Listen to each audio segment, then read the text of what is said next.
Sevgili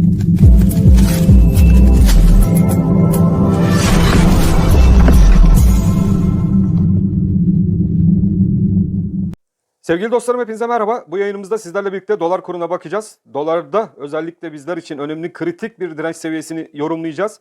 Ardından altın analizimi yapıp gümüş, euro, sterlin ve bitcoin ile yayınımıza devam edeceğiz. Evet sevgili dostlarım, dolar kurunda yukarı yönlü yükseliş anlattığımız gibi tam da noktasal olarak işlemekte. Takip ettiğimiz önemli seviyelerimiz var. Bu önemli seviyelerimiz neticesinde dolar TL kurunda yukarı yönlü dirençlerin de kırılmasıyla birlikte anlık bir dolar kuru şoku yaşanabileceği ile ilgili videolar yapmıştık. Son iki video öncesinde saat 20 civarında dolar ve altın tarafında sert düşüşler yaşanabilir ile ilgili bir video yapmıştık. Bu video ile ilgili bazı arkadaşlarımız zannedersem videonun konusunu anlayamamışlar. Ona da gene burada bir açıklık getireyim. Sevgili dostlarım, o video içerisinde yapmış olduğumuz piyasalardaki süper bono söylentisiyle ilgili Sayın Cumhurbaşkanı Recep Tayyip Erdoğan'ın kabine toplantısında yaptığı görüşme esnasında süper bono ile ilgili bir karar açıklanır ise dolar ve altın tarafında aşağı yönlü sert hareketler yaşanabileceği yönünde uyarı videosuydu. Kısa 1,5 dakikalık bir videoydu. Orada bizler bu türden bir açıklamanın gelmesi durumunda dolar ve gram altın özellikle tarafında dolar bazlı olarak aşağı yönlü hareketler yaşanabilir şeklinde bir uyarı videosuydu. O videoyu yanlış anlayan veya videoyu izlemeyip videonun başlığına bakaraktan bazı arkadaşlar yorum yapmışlar. Fakat videoyu izlerlerse o video içerisinde zaten izlemiş olan arkadaşlarımız da piyasaları takip eden arkadaşlarımız da o video içerisinde Sayın Cumhurbaşkanı'nın yapmış olduğu kabine toplantısıyla ilgili tekrardan topluluk mesajında attığım mesaj var. Yani kanalımıza üye olmuş arkadaşların hepsine tek tek giden bir mesaj ve bu mesaj içerisinde de süper bono ile ilgili bu kabineden herhangi bir sonuç çıkmadığı yönüyle ilgili de uyarı mesajımı zaten paylaşmıştım. Takip eden, bizi sürekli takip eden, iyi takip eden sevgili dostlarım bunu izlemişlerdir. Bunun dışında zaten dolar ve altın tarafında yukarı yönlü hareketin, yükselişlerin devam edeceğini birçok videomuzda söylüyoruz. Panik yapılmaması gerektiğini, şu anki konjonktürün maalesef ki doların lehine olduğunu, Türk lirası tarafında ise aleyhine bir durum olduğunu da anlatıyoruz. Evet, şimdi dolar kurunda neler olabilir buna bir bakalım. Özellikle Merkez Bankası faiz kararı önemli. Bütün ekonomistlerin ve benim de Naci Ağbal döneminde biliyorsunuz faiz artışı yoluyla dolar kurunda bir aşağı yönlü ivmelenme yakalanmıştık. Fakat gene Merkez Bankası ve Sayın Recep Tayyip Erdoğan'ın faize karşı tutumları neticesinde ortaya bir nas olayı çıkmıştı. Bu nas neticesinde de faizlerin artırılmayacağı, faizle veya faiz yönünde yürümek isteyenlerin yolları bizde kesişmez şeklindeki açıklamasının ardından Naci Ağbal da görevinden affını istemişti. Ve bu sürecin ardından da arkadaşlar dolar kurunda tekrardan yukarı yönün değiştiğini görüyoruz. Evet, şimdi 26 Mayıs itibariyle Merkez Bankası'nın faiz kararları açıklanacak. Bu faiz kararlarında gene piyasa beklentileri doğrultusunda arkadaşlar Merkez Bankası'nın herhangi bir faiz artışı tarafına gitmeyeceği yönünde piyasa beklentisi oluşmuş durumda. Bu piyasa beklentisiyle birlikte de ABD Merkez Bankası Fed'in faiz arttırımlarına başlaması piyasalarda bir dolar kıtlığı oluşmasına da sebebiyet vermiş durumda.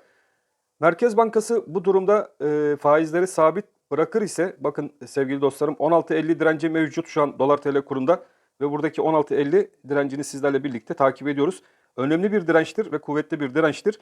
Yarınki Merkez Bankası'nın yapacağı hamleler de önemli olacak.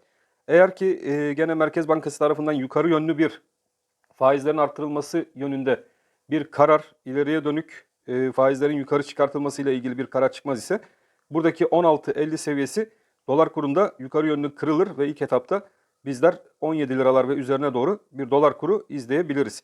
Süper bono bir söylenti mi yoksa gerçekten hükümet tarafından böyle bir bono çıkartılmak isteniyor mu? Şu an için bu türden çalışmaların yapıldığıyla ilgili basında bazı haberler de okuyoruz arkadaşlar. Fakat bu gerçekten enflasyon korumalı bir tahvil çıkartılması ve bu enflasyon korumalı tahvil üzerine de 2-3 puan, 5 puan veya 10 puan üzerinde bir fark verilmesi durumunda gerçekten dolar kurunda bir çözülme süreci yaşanabilir. O attığım video içerisinde de zaten bunu sizlere anlattım.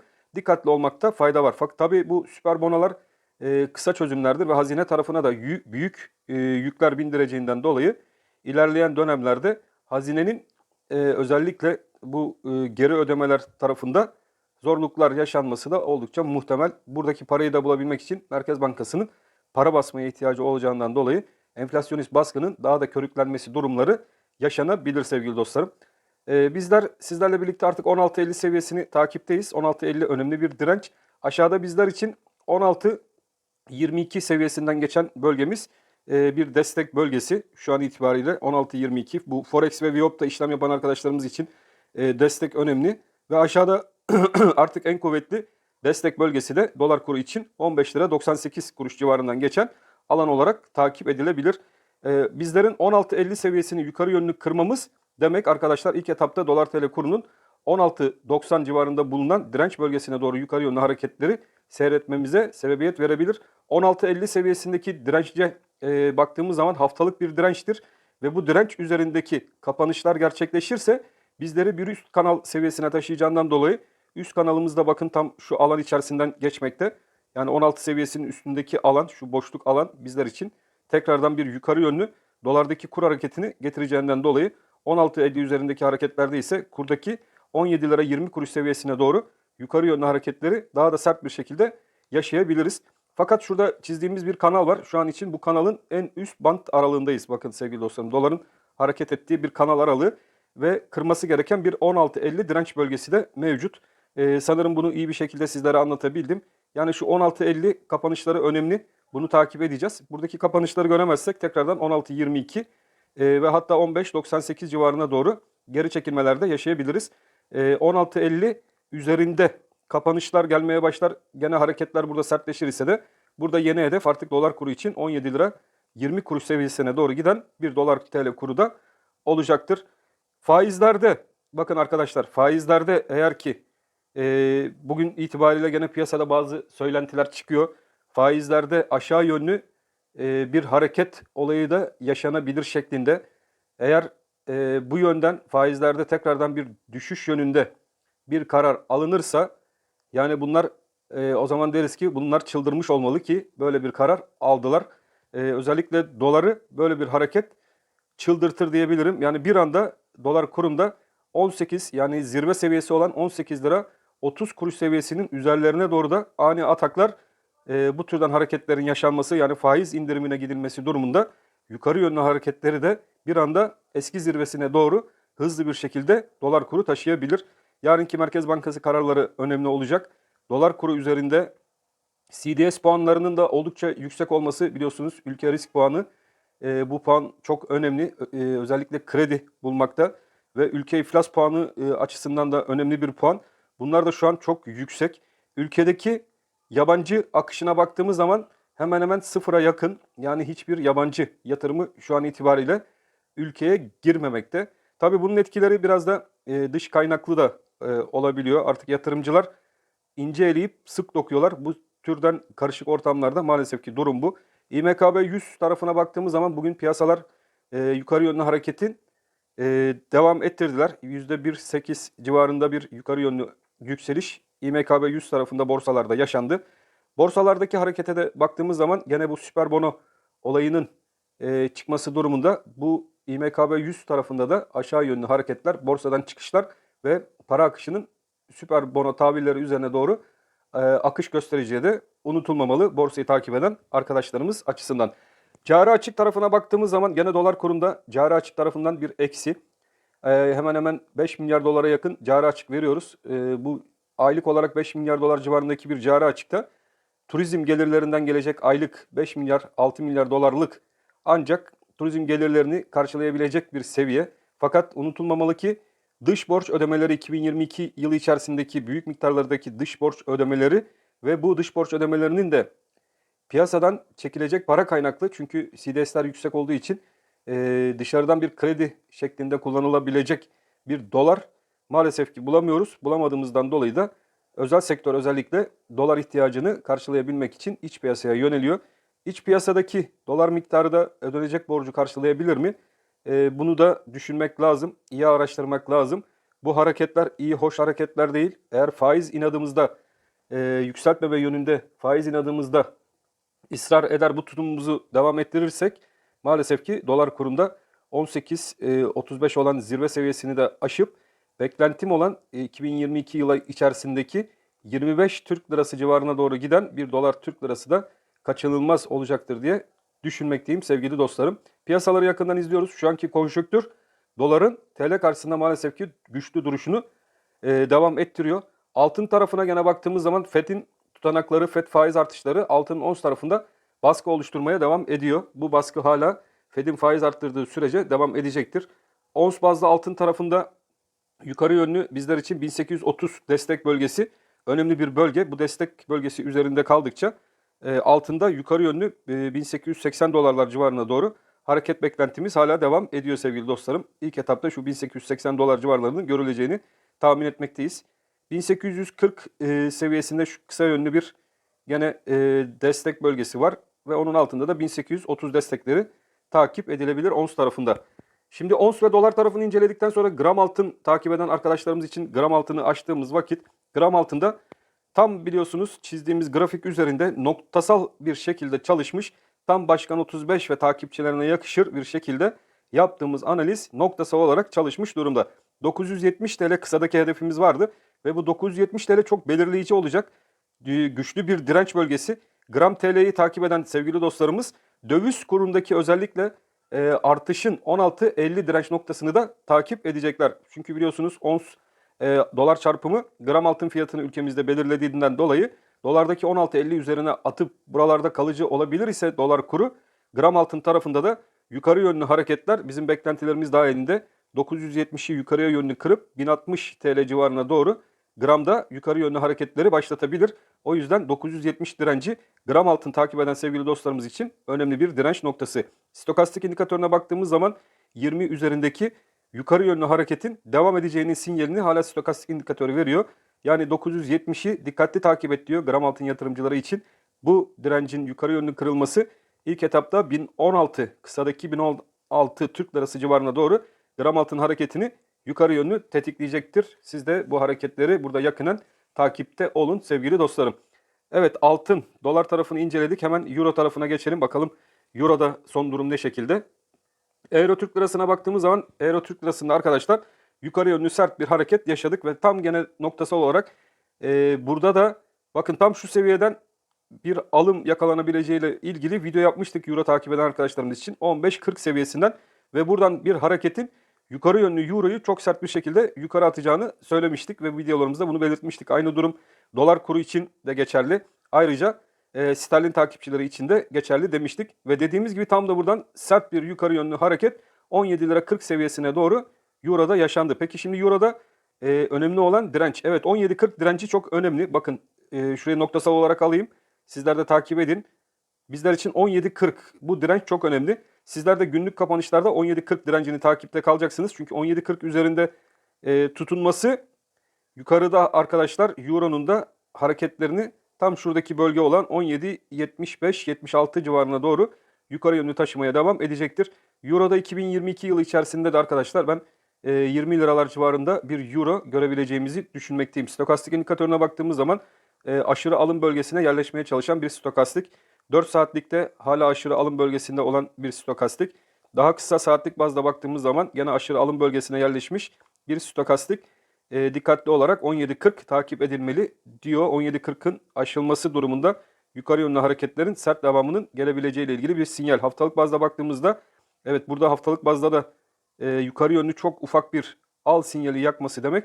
Bu hareketin devamı halinde yukarı yönlü hareketlerin daha da sert gelişebileceği bizlere sinyalini Euro'da gösteriyor sevgili dostlarım. Ayrıca Christine Lagarde'ın yapmış olduğu açıklamalar var. Avrupa Merkez Bankası Başkanı Christine Lagarde'ın yapmış olduğu açıklamalarda Avrupa Merkez Bankası'nın artık eksi faiz dönemini bitirdiği, Temmuz ayıyla itibaren faiz artışlarına başlayabileceğini sinyalini vermesiyle birlikte de bu sinyalleri sizlerle uzun zamandır paylaşıyorduk. Yukarı yönlü Euro'da zaten sert atakları yaşadık ve gördük sevgili dostlarım. TL bacaklı kurlar hala güçlü. Sterlin tarafına baktığımız zaman kırılımın çok sert olduğu, burada da gene 20 lira 50 kuruş seviyelerinde bir sterlin olduğunu görüyoruz. Kısa bazda bu direncin yukarı yönlü taşınması beklentilerimiz doğrultusunda da sterlinde de yukarı yönlü hala atakların gelişebileceğinin bizlere sinyalini veriyor. Peki bu yükseliş hangi seviyeye kadar olabilir? Bunu da hemen şöyle çizelim. Bizler için önemli sayılacak. Forex ve Viyop takip edenler için sterlinde kuvvetli direncin hangi bölgeden geçtiği? Evet, 20 lira 30 kuruş civarı bizler için, 20 lira 35 kuruş civarı bizler için kuvvetli bir direnç gösteren alandır. Bu 20.35'i takipte kalalım. 20.35 üstündeki hareketler sterlinde de bir anda 20 lira 80, 21 lira 80 kuruş civarına doğru yukarı yönlü sterlindeki hareketlerin devamını getirebilir. Sterlindeki sevgili dostlarımız da dikkatli olsunlar ve verdiğim direnç bölgesini takipte kalsınlar diyorum ben. Evet, gümüş tarafına hemen geçelim. Hızlı hızlı gümüşe de bakalım. Gümüşte beklediğimiz hareketler maalesef ki gelmedi, fakat bu gelmeyecek anlamı taşımaz. Şimdi burada yavaş yavaş gümüşün ons tarafında takip ettiğimiz dirençler arasında hareketler yaşanıyor. Bakın arkadaşlar, bugün itibariyle gene bu 22.10 seviyesini takip ettik. 22.10 önemli olacak çünkü 22.10 üzeri atmamız bu üçüncü takip ettiğimiz 22.60 seviyesine doğru gümüşün ons tarafında yukarı yönlü hareketleri taşıması beklentimiz dahilinde. 22.60 neden önemli olacak? Eğer buradaki artık üzerinde kapanışları görmeye başladığımız zaman gümüşün ons tarafındaki hareketler başlayacak ve 24 civarı ve Fibo değeri olan 23.40 dolar seviyesine doğru gümüşün ons tarafında yukarı yönlü hareketleri taşıyacaktır. Stokastiğe baktığımız zaman hareketin yeni başladığı ve 20 üzerine atma çabalarının gümüşün ons tarafında olduğunu görüyoruz. Bunun 20 üzerine atması demek buradaki hareketin daha sert yukarı gerçekleşebileceği anlamı taşımakta ve ilk etapta bu hareketi 22 dolar 70 sent civarına doğru gümüşün ons tarafında yukarı taşıyacaktır. Gümüş gram. Gümüş grama baktığımız zaman 11 lira 80 direncine doğru gümüşün gramında hareketleri izleyeceğiz arkadaşlar. 11 lira 80 bizler için önemli. Çünkü bu 11.80 üzerine bizler attığımız zaman bu 11.80 direncini yukarıya yönlü gümüşün gram tarafında kırdığımız vakit sevgili dostlarım, işte tekrardan bir yükseliş kanalına gireceğiz ve bu yükseliş kanalımız aynı gram altındaki gibi 11 lira 80 kuruş ve 13 lira 20 kuruş bant aralığı olacak. O yüzden ben 11 lira 80 kuruş civarındaki direnci çok önemsiyorum ve gümüş TL'de de bu dirence doğru hareketlerin devam etmesi ne girmesi ve burada bir haftalık ve günlük kapanış gördüğümüz zaman bilin ki 13.20 yükselişimiz gümüşün gram tarafında başlamış demektir. Arkadaşlar takibimizde olacak önemli seviyeler. Bitcoin, hemen Bitcoin tarafına bakalım. Bitcoin sever arkadaşlarımız için. Evet, Bitcoin bir türlü bu kuvvetli, bakın çizdiğim direnç, takip ettiğim direnç. Bu direncin üstüne atmamız şart arkadaşlar. Bu direncin üstüne attığımız zaman Bitcoin'de diyeceğiz ki 40 bin dolar yükselişi başlamıştır. Fakat bugün itibariyle hala da bunun üzerinde bir kapanış gelmiş değil. Sizlerin takip edeceği önemli direnç yarın itibariyle 30.313 seviyesinden geçen alan, yani 30.300 seviyesi. Bu 30.300 seviyesi üzerine atabilir ve burada bir kapanış görebilir isek Bitcoin'de tekrardan 40 bin dolarlar seviyesini sizlerle birlikte takipte kalırız. Stokastik indikatörü 20'nin üzerine atmaya çalışıyor. Bunu atmayı başarabilir isek buradaki harekette yukarı yönlü hızlanacaktır ve bir 40 bin dolar denemesi Bitcoin'de tekrardan gelecektir. O yüzden BTC'yi takip eden sevgili dostlarımız buradaki 30.300 direncini yakından takip edecekler. Rahatlayabilmeleri, yukarı yönlü hareketin başlayabilmesi için bu kuvvetli çizdiğimiz direncin yukarı yönlü kırılması şart ve bunu takipteyiz arkadaşlar. Evet sevgili dostlarım, piyasalara genel bir bakış yaptık. Çok fazla da uzatmayalım. Ben hepinizi çok seviyorum. Kanalıma üye olmamış arkadaşları mutlaka kanalıma üye olmaya davet ediyorum. Hepiniz Allah'a emanet edin. Olun, hepiniz bol bol kazançlar kazanın inşallah diyerekten yayınımızı sonlandırıyorum. Hoşça kalın arkadaşlar.